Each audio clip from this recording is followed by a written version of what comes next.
豪真皇馬3子，雲格淆底了。廠迷你哋冇眼花啊，真係30倍嘅冷門啊！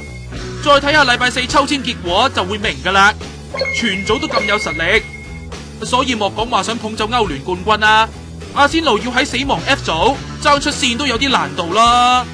之但係廠迷又唔使咁快絕望嘅，事關有消息話阿仙奴開價8.4億港紙，想向皇馬打包賓斯馬、奧斯爾同埋迪馬利亞話。雖然呢3位球星都話無意離隊，但係如果銀河艦隊真係以10億港紙收購巴里，用兵工廠嘅報價嚟平衡翻個支出，一啲都唔出奇啊！睇嚟雲格終於都識驚啦噃，肯用晒手頭上嘅增兵費買人，唔知今次會唔會又係險簽呢？嗱，禮拜4除咗係歐聯分組賽抽籤之日，亦都係拜仁中場列貝利得獎之時吧。皆因佢以22票之差力壓美斯，成為上季歐洲最佳球員啊嘛！